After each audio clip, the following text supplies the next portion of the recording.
Welcome to the I Empower podcast, where stories become art and art becomes important reminders. Each week, we dive deep into the story of a special person who discovered their power against all odds. But wait, it doesn't stop there. All of the inspiration that comes from each story is then memorialized into a single unique painting that can be purchased in limited print quantities. So if you, my friend, are looking to step out of your own way and into your life's potential and well-deserved happiness, this is the place for you. Let's listen in. And admit that it's okay that you're struggling. I think that is the number one thing that I would tell my younger self, is that you don't need to hide that you're struggling, even though you feel ashamed about it. And whether you open up to one person or 5 people about it, that's fine. If you would, just tell our listeners a little bit about yourself. Who is this girl? Yeah, of course. Thank you. Jump right into it. Yeah. Thank you so much for having me. I'm so excited to speak with you. So I guess, like, as far as, who am I? I'm living in Brooklyn. I've been here for the last 6 years or so. I grew up in the Philadelphia area. My sobriety journey started in March of 2020, like right before the pandemic. So really smart move on my part.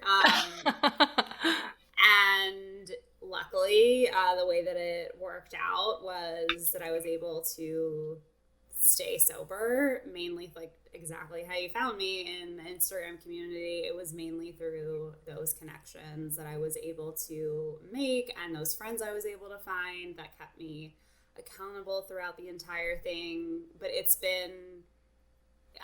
so weird that it's been over a year of being sober and living a much better and more fulfilling life for sure. So yeah, I think for me it's like I'm also still trying to figure out, like, who is she also. So yeah, definitely. That's so amazing that you had that community and that you had those friends to lean on. I know those are super important anytime we're going through anything. Can you tell us a little bit about what made you make the decision to become sober?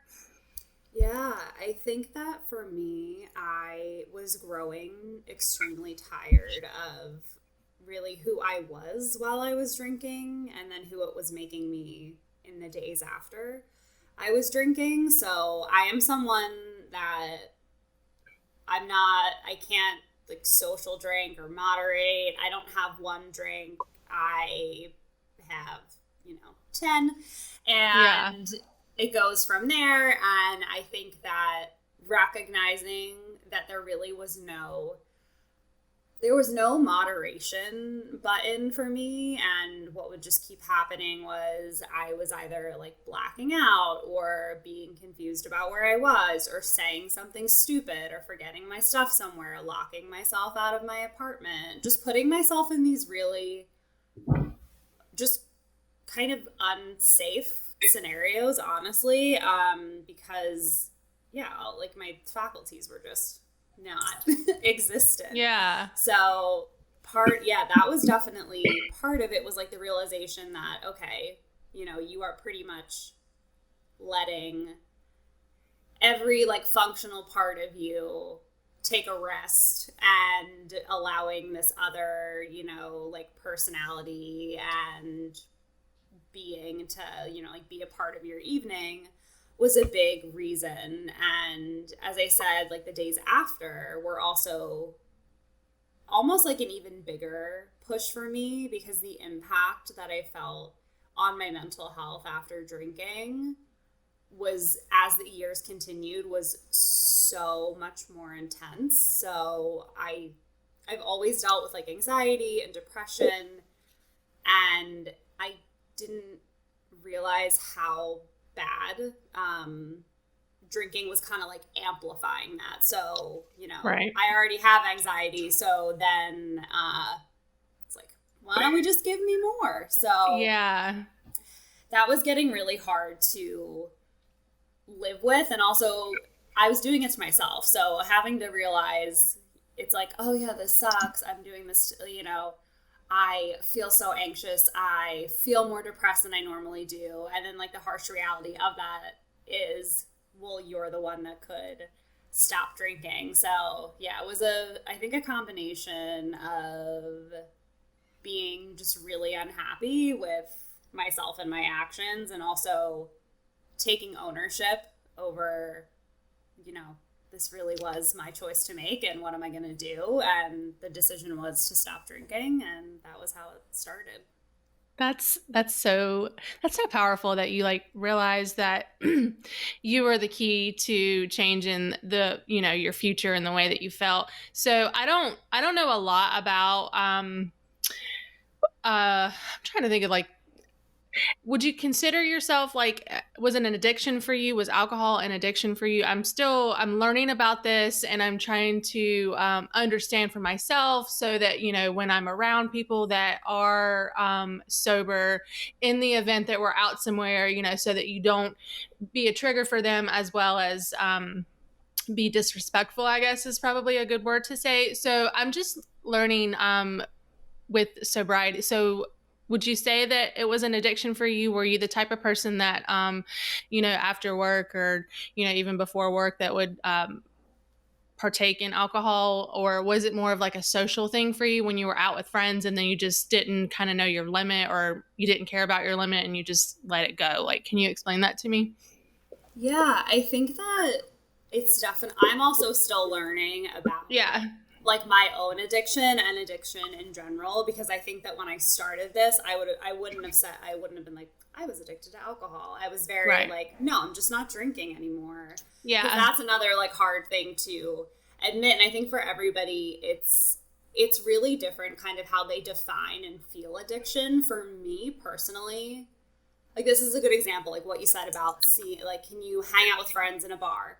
Right. I'm one of those people that I am perfectly comfortable going to a bar and just getting like a club soda or whatever it might be and hanging out. But for other Yeah. people, that's super triggering, and it can send them right back where they were. So Right. the more addictive part of it for me, honestly, was I was very addicted and very much always craving the way that it made me just not feel. So alcohol allowed me to shut out all of the negative feelings that I had, and it didn't make them better, but it put them on pause for a moment. And when I realized that that was the way I could do that, I just kept doing it. So if I was having a bad day, obviously found a coworker to like go get drinks with after work. Right. On the weekends, because everyone's drinking, it was very easy to hide, kind of like hide that, like, oh, I'm just having a great time and I'm drinking with everybody else, when in reality I was really just drinking to try not to think about how stressed I was or how unhappy I was, and just kind of like push it down. So for me, the addictive part of it was I just wanted to feel like nothing, essentially. Yeah. Which did become, for me, what was so addicting. And I think that because I wasn't somebody that like woke up in the morning and immediately needed a drink, like unless I was hungover, then of course I wanted a drink. Right. But I was definitely somebody that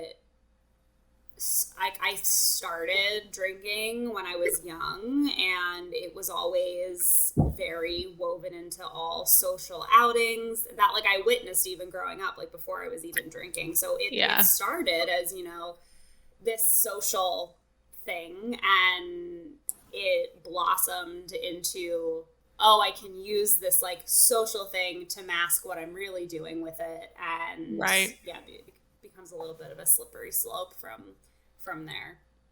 Yeah, I think that's so important to know too, that there are different levels of sobriety, and I'm not even, and like I said, this is new to me, so like I don't even know the right vocabulary to use sometimes with certain things. But I know on your Instagram you share a lot of things like this to like help know, like, ask proper questions and things like that, and certain ways to handle certain situations.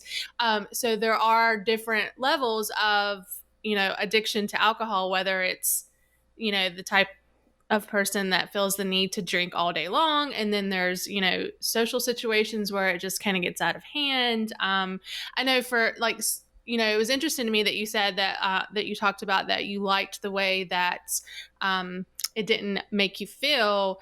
And so I never drank a lot when I was younger, but pretty much when I turned like 29 was when I decided to start partaking in that. And I didn't know my limit. I don't know if it was just the type of alcohol that I chose to drink. I could drink it fast, because I was a cocktail girl. So like I would drink a lot, and then I'm drinking and I'm having a good time, and then I don't realize, and the next thing I know, I'm like shit faced, and it's not pretty. And there was a few times that I had and this, like I said, so I had never drunk anything when I was younger. Like I might have had a wine cooler or something, but then, when I hit, right there at the 30, like the 30, let's, there were moments when I got blackout drunk, and I do not remember things that happened that people are telling me. And I'm like, holy crap, like that is dangerous. And like you said, you say things that you don't necessarily mean. There's a few incidents where like that happened with me. And so, I think trying to learn, and maybe some people are better at it, and I don't know if it has to do with how long they've, been drinking, been exposed to alcohol, or, can social drink properly. I don't even know if properly is the right word to say, but kind of like know their limit and know, okay, well, I need to like wait a little bit before I have another one, so that you don't get to that, bad stage. But so I connect with you when you say that. For me, it was more of, I didn't drink at home. It was when I would go out, and then I just didn't know how to, I didn't know how to stop it. Yeah, because it does. It gets to that point of, like, you explained it really perfectly when you were saying, you're like, I don't know what kind of alcohol it was, what I was doing, but basically I was sitting there, and then all of a sudden you go to stand up, and yeah, you're just like, oh. And, but that was, majority of my evenings spent that way. So I definitely understand. And so did you have like a moment in your journey where you were just like, okay, like this, I have to make a change? Like, was there a defining moment, or was it just kind of something that like led up to that point where you're like, okay, I'm just going to not do this anymore because I don't like it. It's not healthy, I think that I had recognized that my drinking was becoming more problematic in the months leading up to when I decided to explore sobriety. Like the summer before that, I was just behaving in a way that like I hadn't in a while. Like I would be super drunk on work nights, going into work still drunk or hungover, and that I thought that was, I don't want to say like out of my system, but it was something I never thought I would have come up in my life again. I picture my 19-year-old self drinking on a Tuesday in college and then being, drunk in her 8:30 a.m. class. But then I think the like reality of that seeping back into my adult life and it being really serious was scary, and it's hard because everybody thinks that's super funny. It's like, oh, I'm still drunk. Oh, I threw up or what? Like it's never. It's like this joke. So when you're with other people that don't take it seriously, or they're kind of like, I blacked out again, it's really hard to separate yourself from that attitude. And I think what happened was like I fell into the attitude of, oh yeah, like it happened again kind of thing, or like Sarah's hungover on a Friday again. That was I think that's like what was built, the like building blocks of me realizing I needed to stop. But I feel like I did have it wasn't any profound moment, but for me, it was a very defining moment and a really vivid memory. I went out drinking with friends, and I was like doing coke again, and just I was so drunk, and I wouldn't stop with either of them, and I was just like, what are you doing? Yeah. Like I had one of the I remember I was in the bathroom, Like in the moment you were doing that, like in the moment yes, you had that yeah, thought. I did. Like we were going to the next, we were at someone's apartment, we were going to a bar, and I remember before we left, I was just like looking at myself in the mirror, like, ugh, like why? But it's like, well, I'm already here, so, and it was Let's like real finish quick, it. shut that thought down and go. Yeah. And so that's what I did. And then the next morning, I think it was a combination of just the anxiety and guilt that I had felt, and also kind of knowing in the back of my mind that this was a long time coming. I was just like, you know what? I'm done. I was like, today I am done, and we're going to see what happens. And I really was done that day. And luckily, I haven't relapsed. I haven't drank since then, but I think, yeah, it's a very vivid moment and a vivid memory that I have. I didn't like reach some kind of like epiphany. I was kind of just like, all right, you're done with this version of yourself, because it is not, it is serving absolutely no one. So we need to cut her off. Right. So that's such a great story. So I wanted to touch on a few things that, like, as you were saying that, I was like, oh yes, I want to touch on that. Do you think that that alcohol and the party girl persona is glamorized, and that's the reason why a lot of us, a lot of people, party boy too, I mean, this could go either way, is glamorized, and that's why we're like, oh, it's okay, I got super wasted last night, it was a good time, like, because we feed into that kind of behavior as like a funny positive thing when realistically it's not a safe one. Do you think that that's what it is?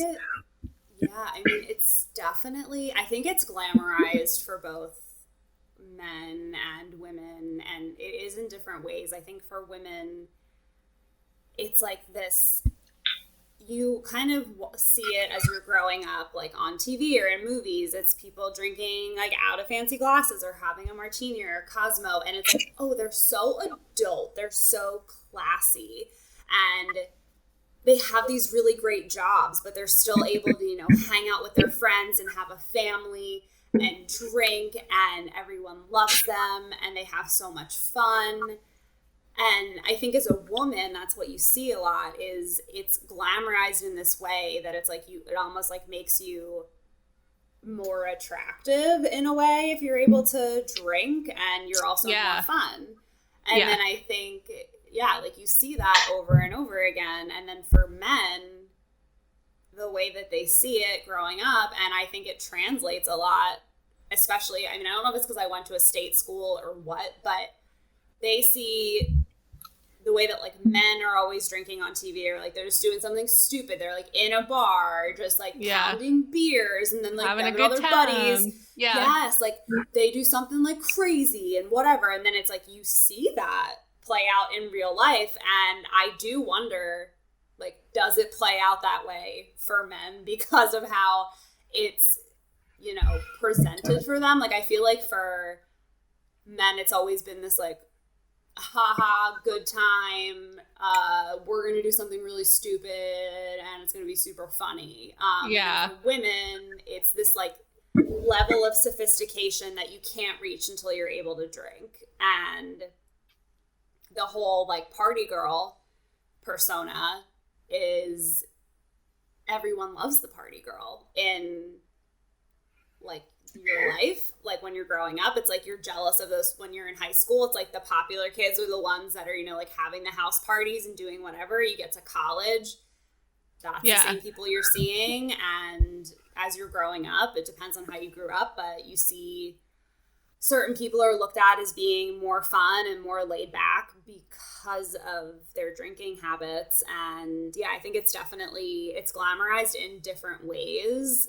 And it does, and in both situations, it's like, it makes it seem like everything's okay. I think it's only recently that we've been seeing more of like the realistic, like dark side of drinking in media, honestly.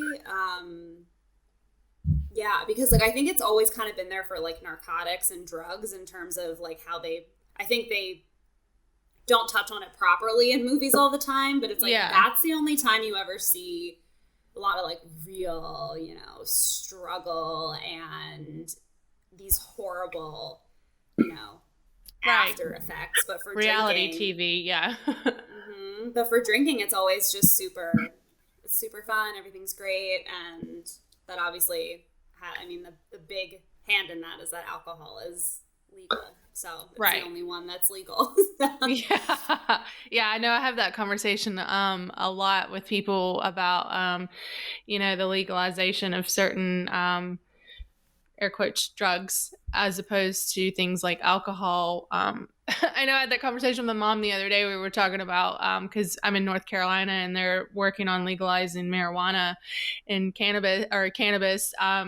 And we talk about that's legal. That's legal. Like you can partake in that, and then it stays in your system for days, months, whatever. And then, but I can get like shit-faced drunk on the weekend and then turn around and go to work the next day, or even the night before, and still go hungover and still work, and it's okay. So there's definitely do you think that there should be a little bit more control on alcohol and how that goes? What's your view on that? Yeah, I wish that I just wish there was more honesty around alcohol, especially as you're growing up. I had a conversation with someone. I don't know if it was like I went off on a rant on my own Instagram and then it sparked a conversation between us, but we were thinking about just the whole idea of like weed is always the gateway drug when you're growing up. It's like if you do weed, you're gonna ruin your weed. Yeah. Like if you're gonna smoke weed, you're gonna ruin your life. You're gonna be like shooting up heroin. All this stuff's gonna happen.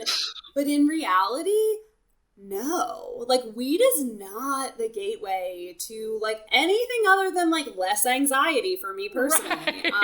Exactly. But alcohol, it's like the only reason I ever did hard drugs or anything I regret was because I was either already drinking, was like, well, I'm already ruining my body with this. I might as well just throw that in there. And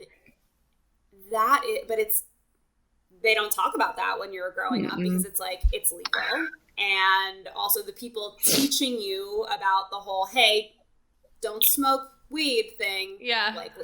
They likely drink.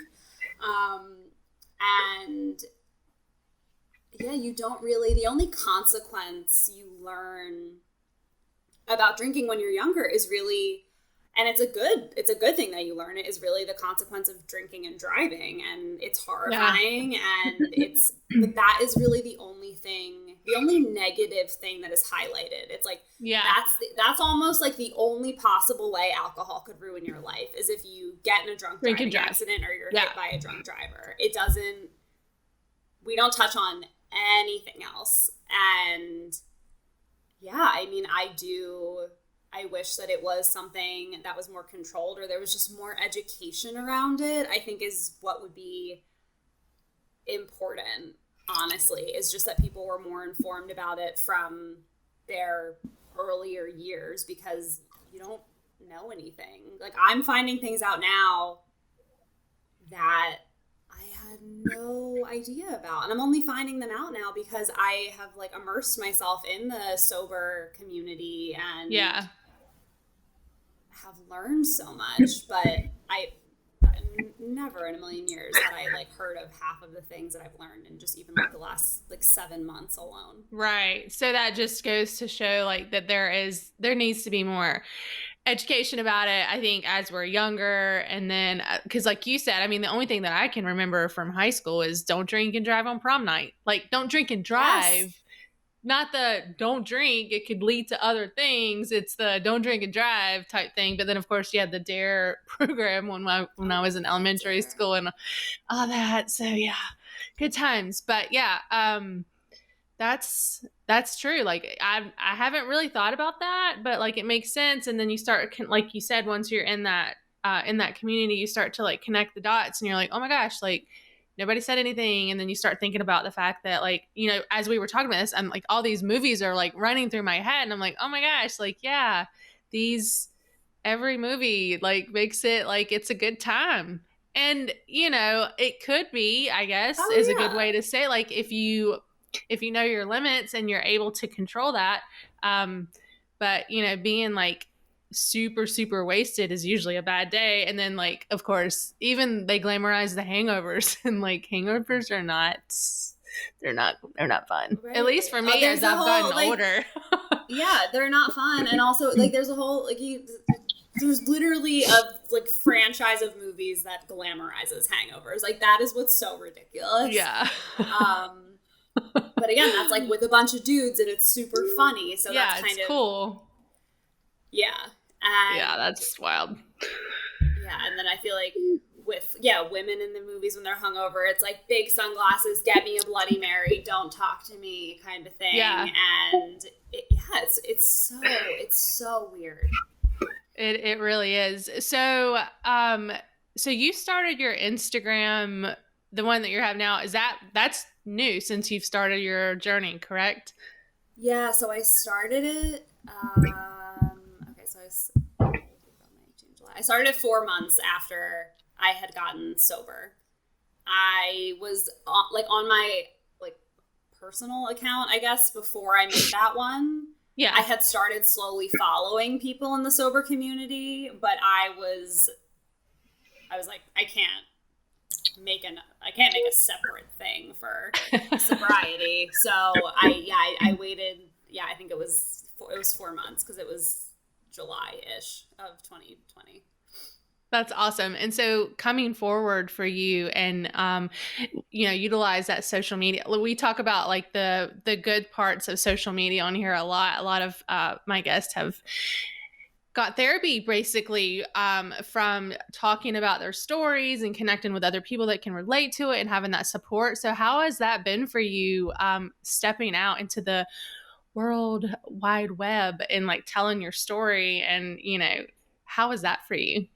Yeah, the original intention of starting the like She Stay Sober Instagram was purely so I could find like I really wanted to find connections of other sober people in New York. That was what I was like, I need to find new friends or someone to talk to Yeah. about this stuff. Cause it's like, it's not like I haven't lost any of my friends that are, you know, still drinkers or anything like that, but it's something I needed another, you know, set of people that understood it. And also I felt really alone and like I didn't understand a lot of stuff. So it was a lot of seeking support. So it was following accounts that offered support, and then through that, you know, you find out that somebody launched a sober in real life group on the East Coast. There's somebody that has one on the West Coast, and then you realize there's someone that has like chapter leaders somewhere else.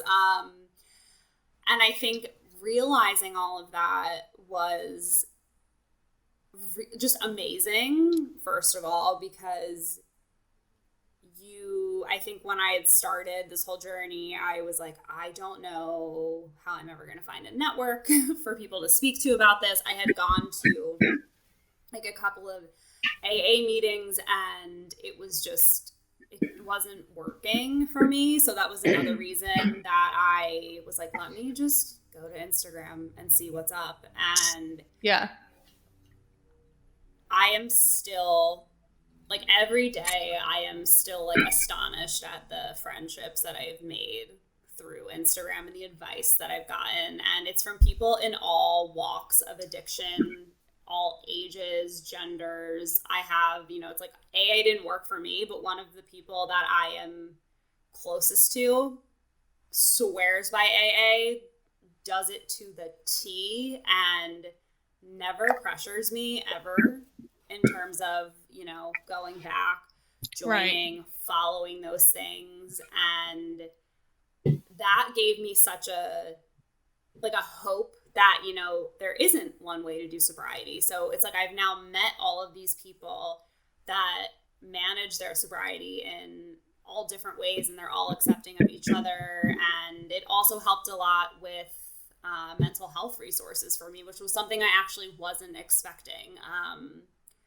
And now I also didn't expect to even, I was like I didn't think I was going to gain any type of following or anything like that. But now it's like, I'm on the end of messages that like I used to send to people when I first got sober. Aww. And it's really humbling. And I am always like, not a professional, hope this helps. But so it's nice that it's started and still is, for me, very much like the strongest support system that I have. And now that I've been able to become support for other people and make them feel, like less lost in the whole journey or feel more a part of the community, has been this just really extra wonderful bonus to it. So it's like it evolved into something I was certainly not intending or expected, but right. I'm really grateful that it did. That's so awesome. Because like you mentioned AA, and that was one of the things that I wanted to talk to you about. I had seen a post that you had made and said you had talked about how that wasn't it for you. And we do talk about on the show how healing looks different for everybody, and like there's no right or wrong way to heal and to grow. So did you went to a few and you just decided that wasn't for you? Was there anything in particular that wasn't jiving with you, or can you tell me about that experience? For me, and I know that like I've since learned that, certain chapters are different in the way that they kind of, like start you out and whatever. But I guess, whatever I went into, and I know a lot of them are like this just from talking to other friends that have been in AA or still are in AA, it's very much about just relinquishing like any type of power that you have. You recognize that you are powerless. And for me, because I'm not religious, and I don't believe really in any type of higher power, so it can get confusing. Because for someone that is religious, I think it's easier to be able to kind of like render yourself powerless to something you already believe is a higher power than yourself. But for me, I'm like, am I rendering myself to the universe? Like, I don't know. So I get it. That totally makes sense. Are there programs out there, do you know, that aren't, specifically created that way? Because I mean, like you said, I can understand how a lot of people that are religious could find, but I also feel like it kind of pigeonholes you into like a certain group of people. And so unfortunately somebody like yourself or somebody like me that wouldn't be able to connect with that, so that I could see how that could be difficult. But did you decide to so when you decided that wasn't for you, what's your healing look like? So when I decided that wasn't going to be a road that was beneficial to me, it was a lot of just looking for other support and other people. And again, like it goes back to Instagram. Like I found the 1,000 Hours Dry community, which I am a part of and I love, and meeting all of those people has been meeting them on the internet has just been so eye-opening, and that support was really what I needed. It was just to know that there were other people out there that did not view sobriety as this like linear experience, and also knowing that there were groups of people who weren't going to like take all of your progress away from you if you messed up one night. If you like had a glass of wine and you were like, ugh, I don't want that, and put it down. In AA, that's like a whole relapse. But like so would flying off the handle and like doing heroin again. So it's kind of like the way that like relapse and progress is defined in AA is just like, it's not something I could really wrap my head around. Yeah. And for some people, it's like, that's what they need, That's like what they need. And that works for them. Yeah. Exactly. But I think, yeah, learning, like for me, that,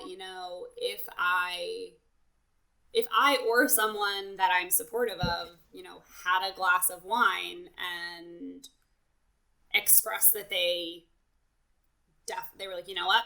Thought that was what I wanted to do. It wasn't, not going to do it again. Right. And they had been sober for 10 months prior to that. I wouldn't be like, back to day one. Because it's, it doesn't erase the 10 months of work that they did. And also like, right.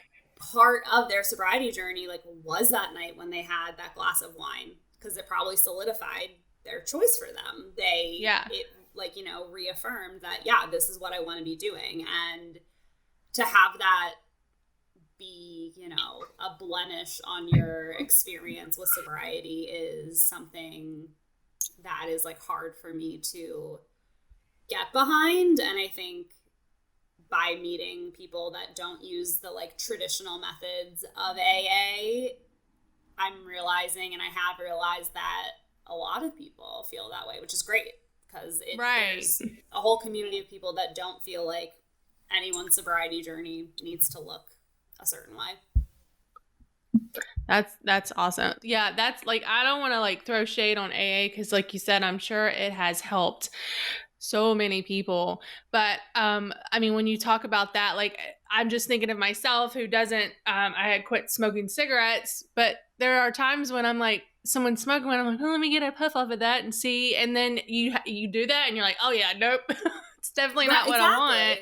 Mm-hmm. Just because I needed that, like you said, solidify the, yes, the choice that I made to stop smoking is, I'm happy with that, because I just checked again and we're still good where we are. So, and that is unfortunate that, like you said, in some of those programs, that all that work that they did, kind of, like you said, starts over. It's kind of like, trashed on, because they decided to take, and then my question too is, if that's the way that, the sobriety journey goes for a lot of people that are in that program. So like, do you think that there's ever a point in your life where you'll be able to say, okay, if I have a glass of wine with dinner, like, I'm cool? Or, I know that you're still early in your journey, but, the future for some people who go through those struggles, like, it might be different for them when they get older. They might be able to handle a glass of wine or a beer at dinner, or a glass of champagne when they're going out, and it not lead to those other, negative levels of alcohol. So what are your thoughts on that, especially with the program saying that, once you have one, you're done, like, you go to the bottom again. It's like starting over in a video game. I think just because for me personally, I know, at least in my current mind, if I picture myself 10 years from now, I know that if I have a glass of wine, it's a bottle of wine. So I'm like, that's not a thing for me. That's not. If it's a thing for someone else that they can, if they are cutting back on their drinking because they want to be able to learn how to control it or moderate it, and that's their goal, then like that's their goal. And if that's what they want to do and they can do it successfully and they feel like it was a healthy decision for them, I also have respect for that, because I think being able to recognize, that drinking was problematic and that you want to cut back on drinking and you are teaching yourself how to do that and recognize what the harm is.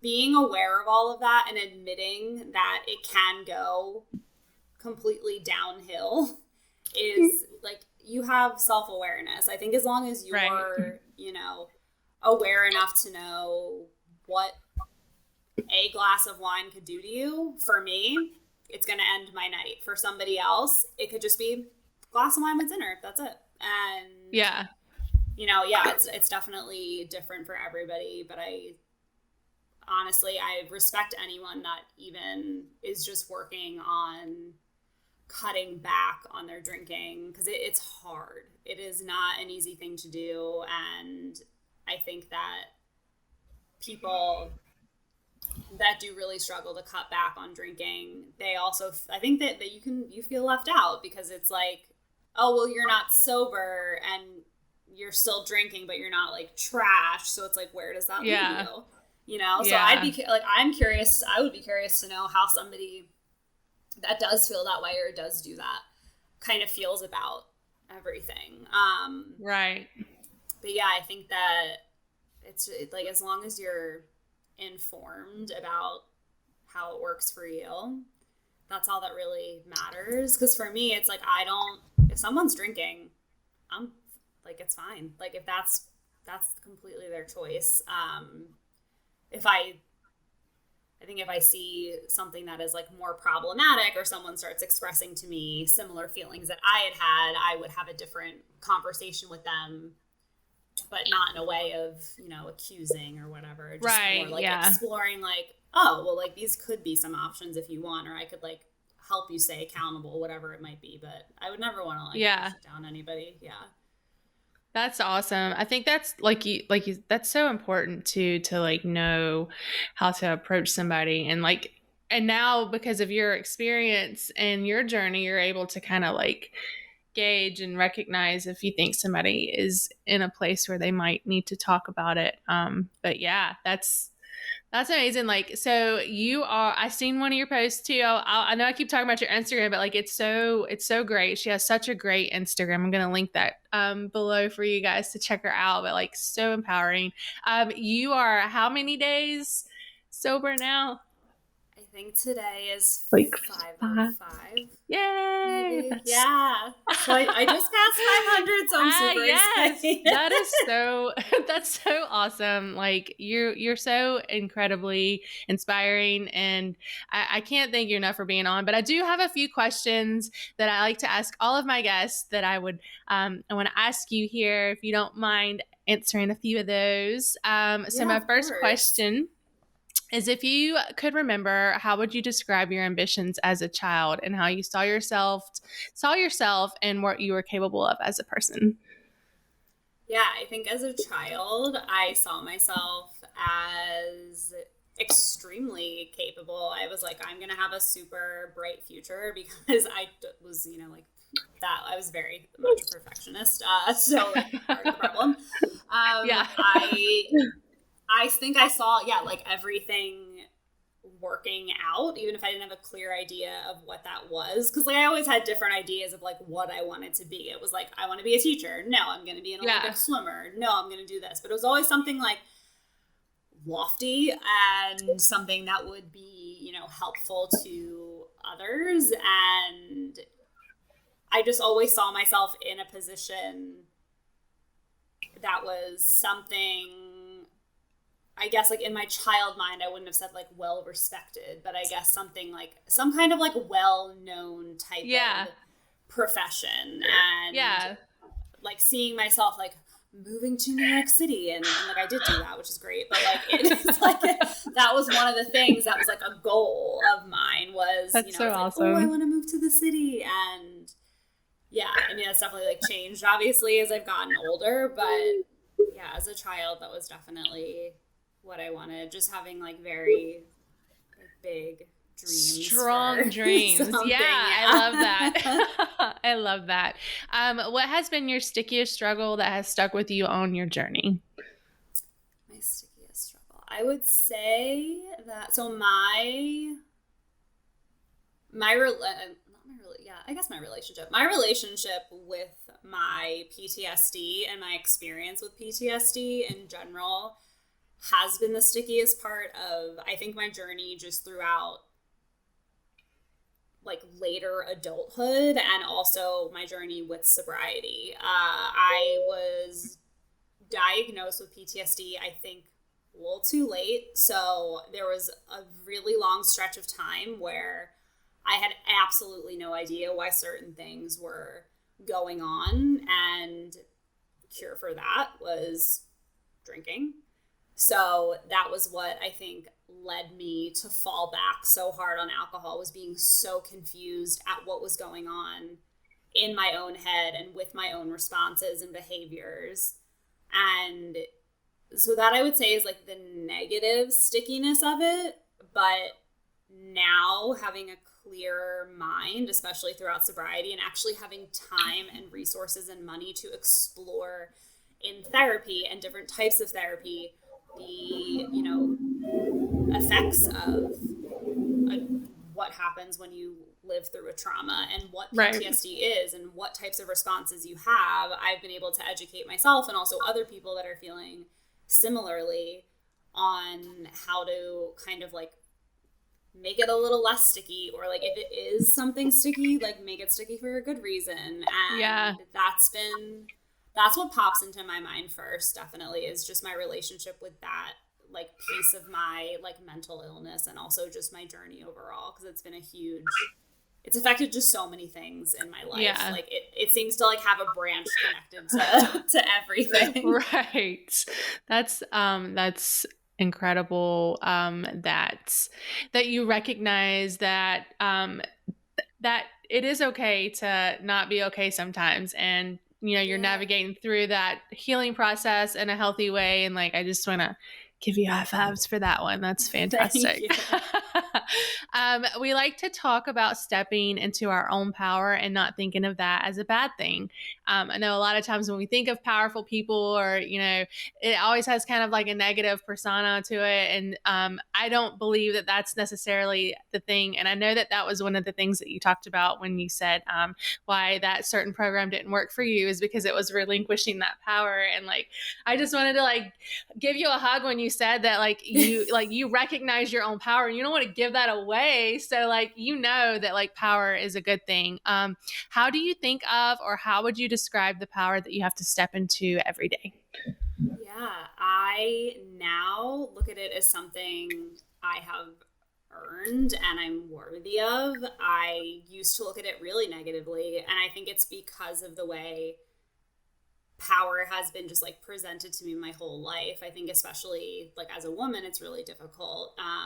And also in the way in which I work, like in, like corporate America, it's like, power is the rich guy above you. So aligning yourself with power kind of always, for me, felt weird because it almost had like a negative connotation to it. Or if you were saying you felt powerful or you were powerful because I had those negative associations with it, it's like, okay, you're like conceited, or your ego is a little out of whack, or you're being a narcissist. But now that I have learned, like people see power in different lights, and I've learned that I see it in knowing myself and knowing what I want and having confidence in my choices and realizing that I do have a voice that I let stay very quiet for a really long time. Like that is power to me. Like power to me is being able to recognize all of your own worth and like channeling it and being able to help anyone else, or even if it's just like one person, like having that tiny, tiny bit of influence just to like lead somebody else down a better path and help them find their own comfort in like their self-empowerment, to me is, that's what power feels like to me. And I think I wish that I had learned that more, I think, growing up. And I wish that it was viewed more in that light. It definitely took me a long time to view it that way, but I'm really grateful that I got to the point where I don't feel weird saying like, I do feel empowered. So yeah, I am powerful. Right. Yeah. That's awesome. I'm so glad that like you have gotten to that point where you feel like that is you. But yeah, so what is the best piece of advice you have ever been given? The best piece of advice I've ever been given, I think, to like, honestly, I don't know if I can put it in a phrase, but I've been given this advice in different ways throughout the years, and my best decisions usually result from it. But having someone tell me to worry about myself and what I am creating for myself by whatever action I'm about to take, rather than focus on any guilt I might have with like, how is this going to, obviously like nothing that's going to like incredibly negatively impact anybody, but yeah, taking away the guilt of like doing something for yourself that puts you on a road that you want to be on, and really just paying attention to what serves you has been just incredible advice that I feel like I get in different ways from different people in all kinds of situations. Like, it's from like huge life decisions to just, I can't make up my mind if the best thing for me to do is to like go out to this friend's house tonight. It's just being mindful of what type of like consequences or emotions are going to result from your decisions, and knowing how that's going to affect you and whether it's going to be positive or negative. And obviously try to go with the one that like feels more positive, and normally like trusting your gut is a good thing to do, is advice that I find myself getting time and time again. And it's something, it's really just proven itself to be extremely beneficial, and I give the same advice now to others because it's been just so helpful. Right. That's so awesome. I love that. I hope you guys like totally like just take that in and use that in your day-to-day lives, because that was fantastic advice. My last question to you is, what is the best piece of advice that you would give a younger version of yourself if you who was in the thick of their struggle, if you had a moment with them? Yeah, I would give the advice to go to therapy, for sure. And admit that it's okay that you're struggling. I think that is the number one thing that I would tell my younger self, is that you don't need to hide that you're struggling, even though you feel ashamed about it. And whether you open up to one person or 5 people about it, that's fine. But if you could just at least pick one person to share this with, it'll take the burden off of you and constantly trying to figure out how you need to like shape shift through your life to like accommodate, you know, these feelings. That would have been something so helpful to me. So that's absolutely what I would say to myself, is just that it's okay that you're struggling, and the more that you talk about it and seek help for it, the more people that you will find in the same boat, which will just lead you, you know, you're going to all be on that boat together. Yeah. And you can teach each other how to cope with whatever it might be that you are dealing with. Yes, that's such great advice, because I know that a lot of people that I talk to, when they say that they open up to people, and even with me with my traumas, when I decided to open up and talk about them, like even if it's just a friend or, you know, somebody that you can trust, not necessarily a therapist, but I am a huge advocate of therapy. So professional help is always going to be the best help that you can get. But even if you can just open up to somebody that you trust, even if you're just like, hey, sit here and like, I don't need you to respond. Just let me tell you what happened. And like, you know, and then it'll help you. It'll relieve so much of that pressure off of yourself. Absolutely. But yeah. Oh, great advice. Well, I want to thank you so much on behalf of our team here and everybody that heard your amazing story of transformation and connected with it after the podcast. I will paint a single painting for you that represents what I personally felt and saw from your incredible story of transformation. And of course, if anybody's interested in seeing that process, you can follow us on Instagram. And then if you're interested in purchasing a print, if you connected with it, you can also do that as well. All that information will be linked after the podcast. But yes, thank you, Sarah, so much for being on. Like, you were so incredibly empowering, and I just know that you're going to do great things. Thank you. Thank you guys so much for tuning in today. And I want to thank my guests again for being on the show and sharing their incredible story of transformation with us. I'm going to link their social medias below so that you guys can give them a follow through their journey.